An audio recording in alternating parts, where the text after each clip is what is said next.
Okay, everybody. We will round some things out today with career fair preparation, probably one of the most timely topics that we'll talk about. And again, I don't expect that we'll need to be here more than about 45 minutes. And I'm happy to stay after and answer any questions that you may have. But let's wrap things up with career fair prep. If I can start to do my slides. All right. So why do we want to attend? Obviously, great opportunity to connect, gain further insight into roles, give them a taste of your professionalism, attention, preparedness, take advantage of that opportunity to increase the visibility of your credentials, obtain contact information. That right there is enough of a reason to go. Entirely appropriate for you to request contact information for people that you've connected with. Simply say, would you mind sharing your contact information with me so I can follow up? Entirely inbound. Occasionally, people will say no. Don't take that personally. It's just because it's company policy. They say no to me. So, if that's the case, don't worry about it. They will make note of the fact that you actually asked and were interested in following up. But absolutely appropriate for you to ask. And then great ways to land the interviews. As I talked about, the turnaround time between career fair and when they begin interviewing folks that they see is about 48 hours. It's almost immediate after the fair. So a great way to push it forward to that next step. Few things that you want to do on your checklist. Ensure that resume, LinkedIn, handshake profiles, those are all up to date. You want to research participating companies and positions. And this trips a lot of candidates up because they don't quite know what the expectation is on the part of the recruiter in terms of how much you're expected to know when you show up. And we'll talk about that. Creating a target list, prioritizing it, really, really effective. One of the things that I'm going to hammer into you guys today are the one-on-one appointment slots. They'll open up for the 2 career fairs I'm going to highlight today a week in advance. It'll be really hard for you to miss these details because I've emailed it to you. I'm going to put it in the slide set. I'll email you a reminder. But those one-on-one appointments with recruiters are first come, first serve. So you want to make sure that you have kind of taken a look at who's coming, decided who you wanted to talk to. And then when those appointments open up, you'll have a prioritized list and you're more apt to get your top choices. I do not feel that appointments are going to fill up. But I would much rather have you guys turned on when everybody else is there so that you can get what you want. If you don't panic. Everybody still has the opportunity to visit the virtual booth. It's just that when you do that, it may not be one-on-one. There may be 5 other students in the virtual room and they'll give you guys some information, maybe have some conversation. But if you can get that one-on-one, it's best to. And we'll also talk about what the expectations are for that 10 minutes that you'll meet with them face-to-face.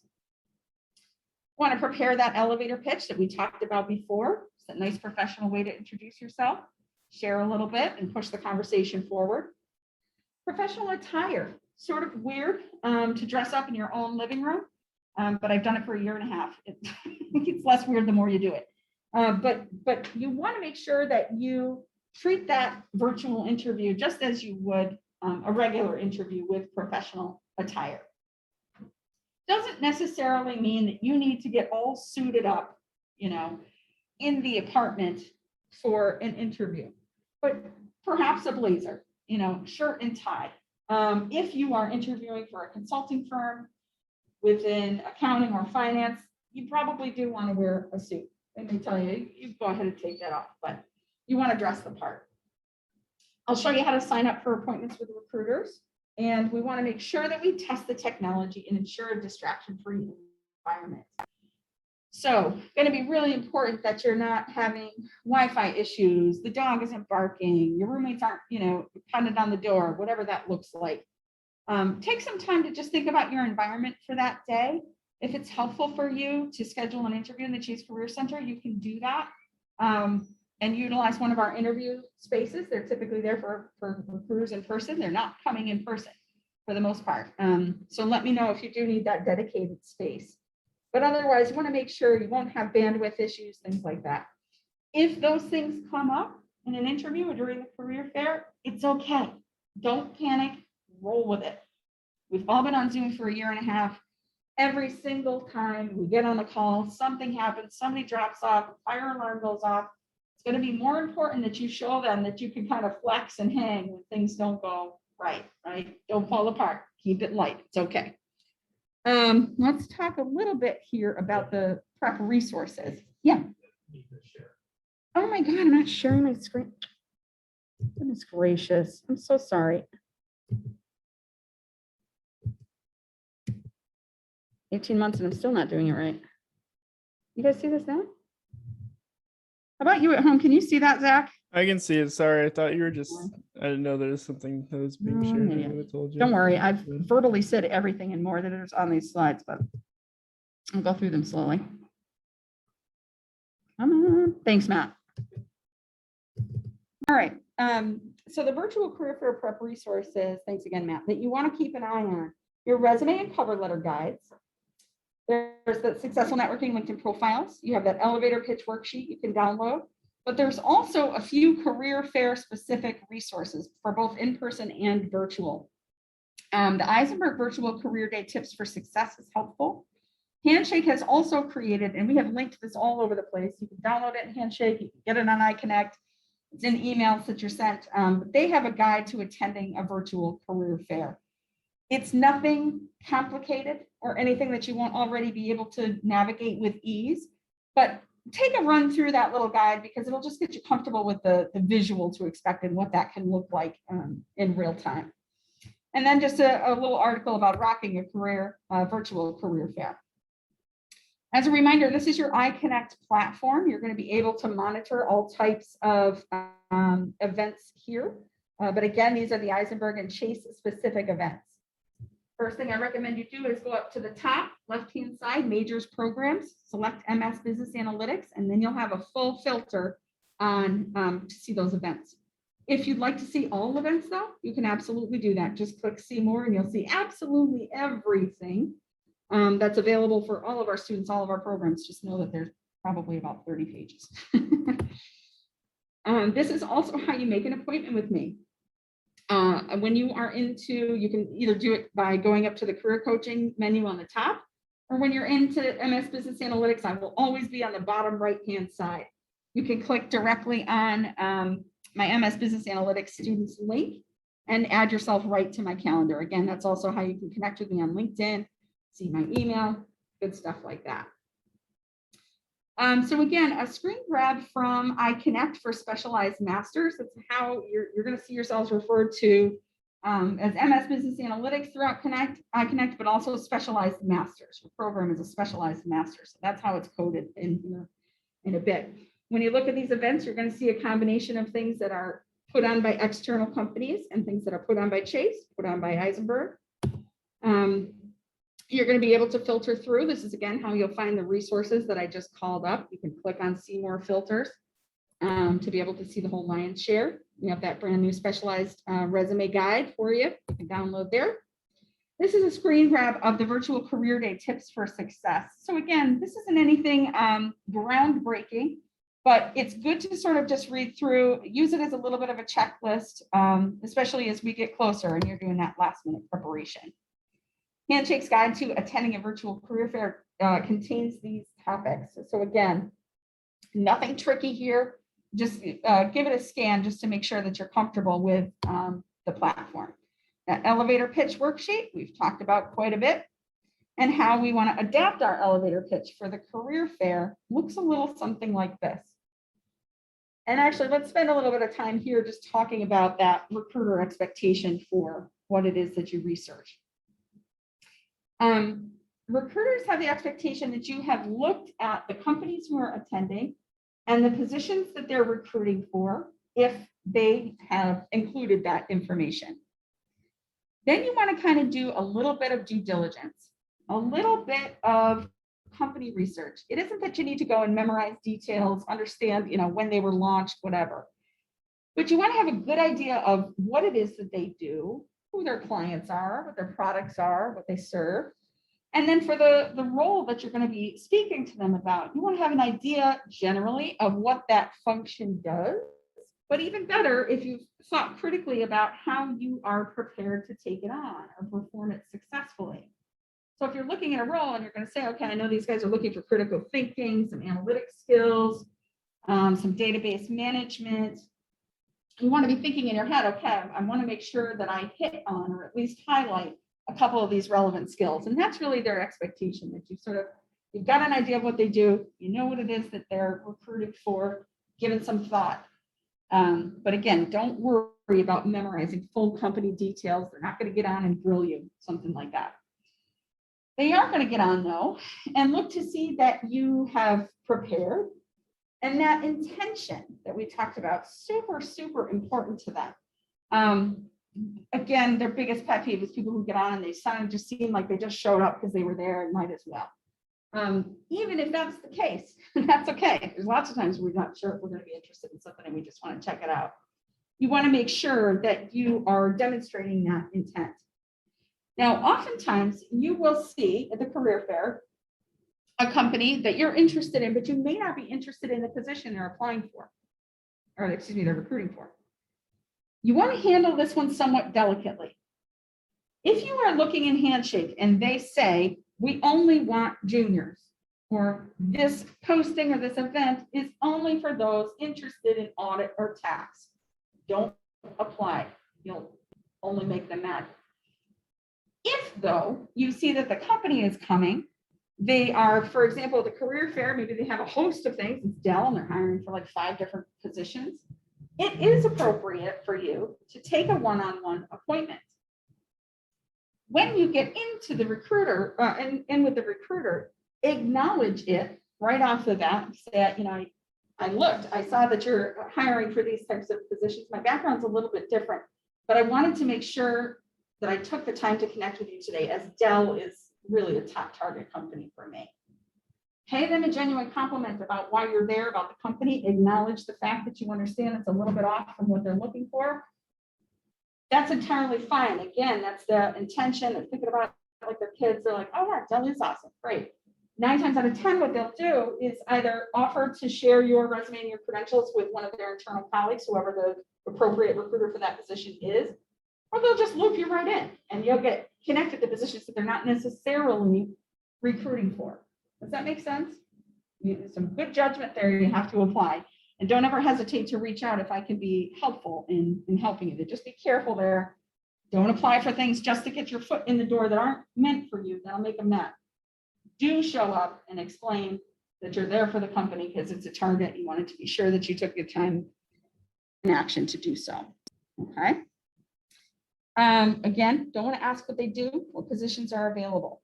When you, let's actually back up for one more second. When you begin your one-on-one appointment, it's not an interview, but you want to treat it like one in a variety of different ways. One, you want to be prepared. Absolutely appropriate for you to have a copy of your resume. Absolutely appropriate for you to have written down questions to ask ahead of time. Absolutely appropriate for you to take notes, virtually, in person, both. Taking notes while you interview, we'll talk a lot about this next week, but is a great way for you to demonstrate active listening, for you to retain information after the fact that will help you determine if this is actually a role you want to pursue, but also a wonderful way for you to generate questions at the end of the interview. Sometimes you have questions and they've answered them all, and then they get to, what questions do you have for me? And you're like, not good. If you have done some good active listening, you've jotted some things down, and I don't mean head down full sentences, but they talk about some awards or a new project or an initiative, a new product they launched. Jot that down. That can serve as good content for you to circle back to when they have answered all your questions. Put it back on that. You mentioned you're going to be launching this new initiative. That's really exciting. Would you mind sharing a little bit more detail about that? Now, bing, and now they're talking, and you're getting more information, and the conversation continues to flow. Keep that in mind for the one-on-one too. You want to get on, share gratitude. Thanks so much for taking the time to speak with me today. I'm looking forward to this. I'm really interested in XYZ. Would you mind sharing a little bit more about that? And then the conversation begins. The best thing that you can do within that conversation is create an interpersonal connection with the person on the other side. The great news about campus recruiters is that they are all really friendly, really nice people on purpose. If you're a shark, you go into industry recruiting. If you like people and you honestly want to help students and help them make that transition from student to professional, you go into campus recruiting. They know that you're students. They know that 9 times out of 10 people haven't had work experience outside of school. But they're also typically Eisenberg and UMass alums. Companies aren't stupid. They send out people who are purposely going to be comfortable connecting with you and talking with you so that you can establish that rapport and hopefully get a little bit closer to determining, is this a company I want to start my career with? It doesn't feel like a two-way street because companies and recruiters, we know in this process, in this system, hold the power until that offer is extended, right? But that absolutely does not mean that you shouldn't be doing your due diligence. You will absolutely have some conversations that you walk away from saying, oh my gosh, this isn't what I thought it was going to be at all. I'm out of here. This is not what I want. Good intel. Again, you've narrowed the focus and eliminated wasted time, resources, increased your efficiency with the search. You will have also taken one-on-ones though that you don't expect anything to come up. I'm just going to practice. I'm going to warm up, and it always happens.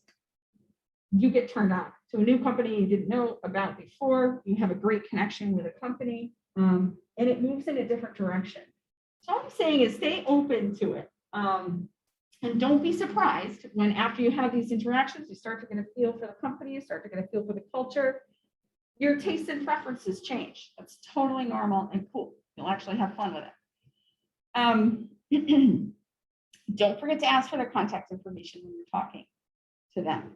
Again, right at the end of the conversation, entirely appropriate for you to say, well, this has been such a pleasure. Would you mind sharing your contact information with me so I can follow up? They'll say, no, here it is. Or unfortunately, I'm not able to. Okay, if they're not able to, don't worry. They still made a note that you asked. And if they can, write it down. The other thing that's cool about taking notes while you're talking to them is that then you'll have some content for your thank you note. Thank you notes jog the memory, right? So I meet on average with about 12 students a day when I'm not delivering workshops. So by the end of the day, to be totally honest with you, the details start to get a little jumbled for me. If I get an email the next day when I get to work from a student that said, it was great talking to you about supply chain analytics yesterday. I'm like, oh yeah, bang. I'm right back in the conversation. I got that recall. Recruiters are the same way. They're going to talk to hundreds of students. So if you circle back and say, it was awesome, to hear more about this. This was really exciting, furthered my interest in the job. Or how funny is it that, we have the same cousin? Well, you're gonna find some weird commonalities. You're gonna find some cool connections. You're gonna have some interesting conversations. Let it flow. The best thing that can happen is it goes a little bit off track and you do have a cool conversation. A, that's going to give them better insight as to who you are. B, it's going to relax you. So they actually get a feel for who you are and not the nerves. Okay. Should you make a mistake, fall off the call, say the wrong thing, call them by the wrong name, it's okay. Go with it. Adaptability, flexibility is the name of the game. Don't fall to pieces. Things are going to go wrong every day. You just need to expect it. But it's how you sort of handle it, deal with it in the moment that will give them a lot of insight as to how you're going to do so when the rubber hits the road inside the workplace. Okay. Anybody have questions about the preparation, the actual interaction, anything like that? Are you worried about anything? Those for you too, my people online. No? All right, let's move on here. Again, we sort of beat this horse to death through the other workshops today, but you're going to want to research career fairs and handshake via events, remembering that you're going to see all university-wide career fairs when you do that. When you click on them, this is a separate screenshot, but you're also going to see these employers attending at the bottom. You can dig in and begin to explore them further. Keep in mind, the career fair, especially the one on the 29th, is still a couple of weeks away. And a lot of companies don't come in until the very end. Typically, I think we had 86, 87 last year, which ironically, we had more participation in our first virtual career fair last year than we've had in career fairs at Eisenberg, the history of career services. People like the virtual environment. It's efficient, it's a cost savings for them, and it enables them to see and connect with a lot more of you guys. So that's good. My point of bringing this up is that you'll probably see about 65 organizations on there today. My feeling is that's going to trend upward. You'll probably land around 80, 85 by the time the career fair rolls around. So just make sure you're sort of checking back every now and then to see who's going to be there and what roles have been added since. This is an important slide, maybe one of the most important slides. I apologize if you've read this 50 times, but I honestly can't say it enough. Prior action required for these 3 events. The first 2 you're going to say accounting. That does not mean accounting roles. That means accounting-based firms who are also diversified and do a lot of other things. So this includes the Big 4. This includes the Big 10. This is PwC, EY, KPMG, RSM, BDO. You want a big firm, you're going to want to attend the virtual information session and the public accounting career fair. Okay, not just for audit and tax. You're going to see that they're advertising for a lot of that. But if you like assurance, if you like advisory, that's kind of the consulting within a Big 4 firm. If you like human resources, I mean, financial analytics, but you're interested in those firms per se, you want to make sure that you participate. They will not be at this event here. So those top 2 are how you're going to get the Big 4 and the top 10. Okay. Important differentiation between them. All accounting firm virtual information session and networking. That's September 9th. So that's next week from 6 to 8 p.m. You're going to find the link to participate for that on iConnect. Okay, that is an Eisenberg focus. We're only keeping it open to Eisenberg students, which is why we're not advertising on Handshake. We don't want to inundate it with a whole bunch of people. And that is going to be an opportunity for you to hear a lot more about the firms, talk with one another, talk with recruiters, good things like that. The public accounting virtual career fair is on the 14th from 5 to 8, but next week is the appointment sign up.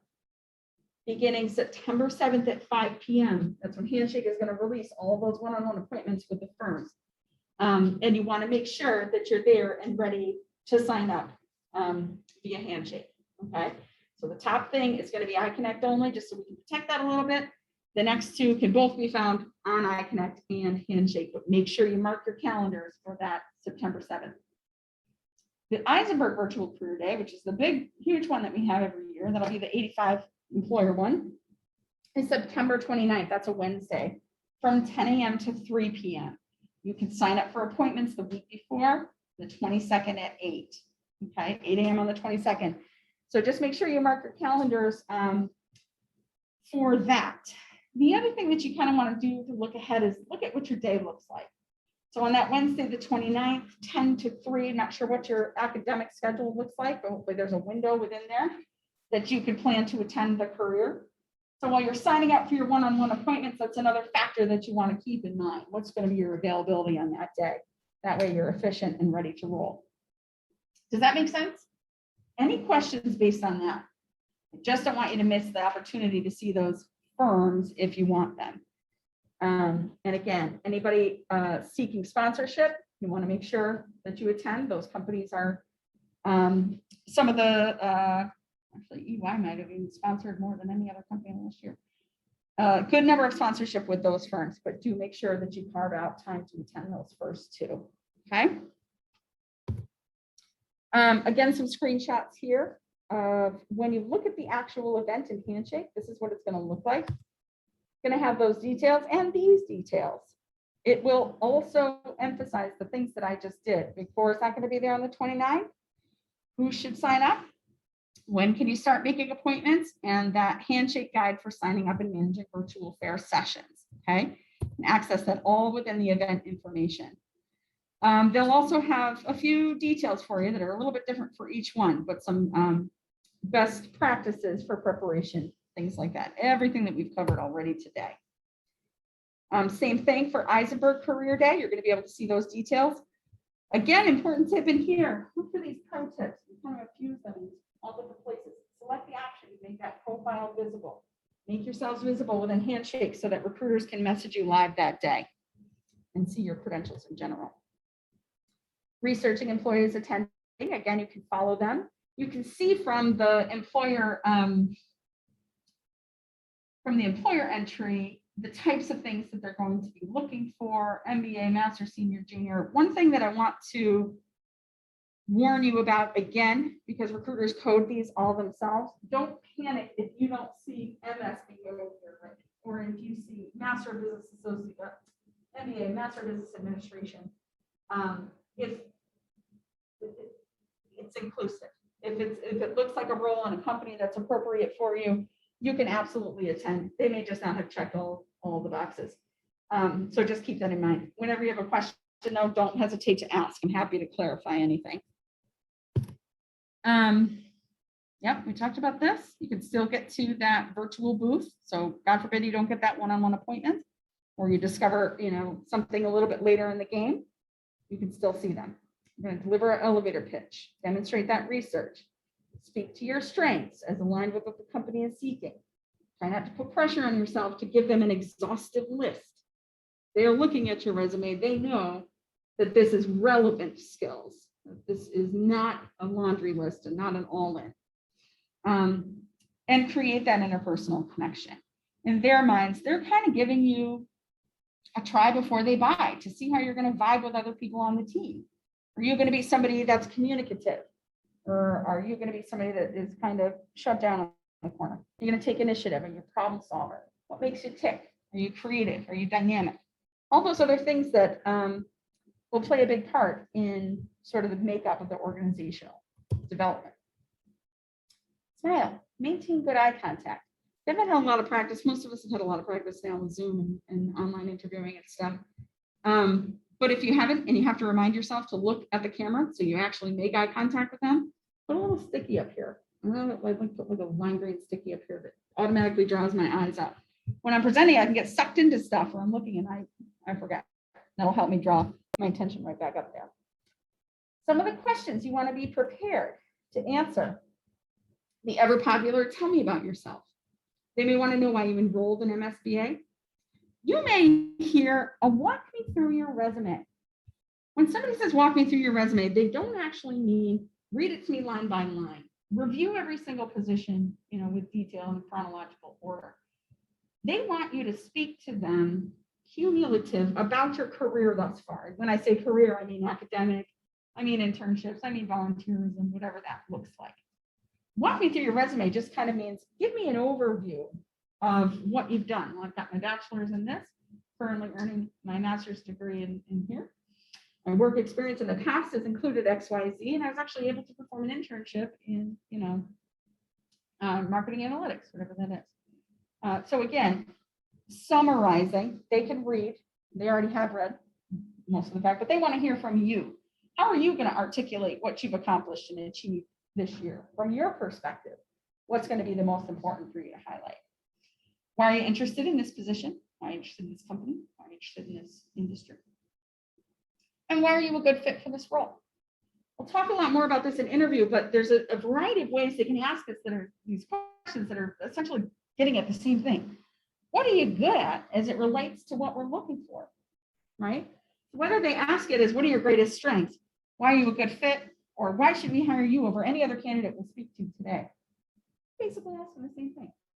What are you good at as it relates to what we're looking for? Okay. Ask thoughtful questions, take notes to follow up. Sample email. Again, scripting is sometimes helpful if you haven't had a lot of opportunities to sort of be in this context before. A thank you email could look like this. Professional salutation, dear Ms. Snyder.